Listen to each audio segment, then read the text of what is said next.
现场直播，上午9点50，金雕可真带货了啊！带着货，金雕带着货盘了有多少圈？有20圈吗？30圈，有30圈吗？有了，有了。嘿，射雕英雄，这回不是海雕了，是金雕。对，带着货，在这个2号交易处上空盘旋，先看，现在还在盘呢。2只金雕都在。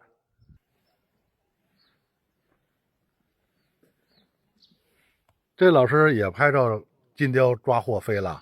对呀，拍着了哈，好嘞，拍着了，太棒了。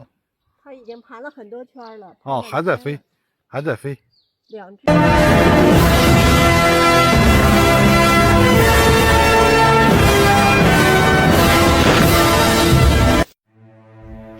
带你一起飞的不一定都是朋友。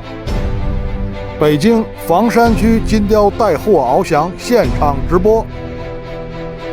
金雕是能够携带超过自身体重猎物飞翔的大型猛禽，注意看它的翅膀一动不动。此时它在寻找上升的气流，它已经飞了有20圈了。5月中旬是2只金雕的育雏季，它要把猎物通过上升的气流带回巢。金雕要携带猎物飞行2公里，回到高山的老巢里。巢内已经有孵化2周的金雕宝宝。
天空中上升的气流就相当于是金雕的空中加油机，让金雕携带超过自身体重的猎物翱翔，显得很轻松。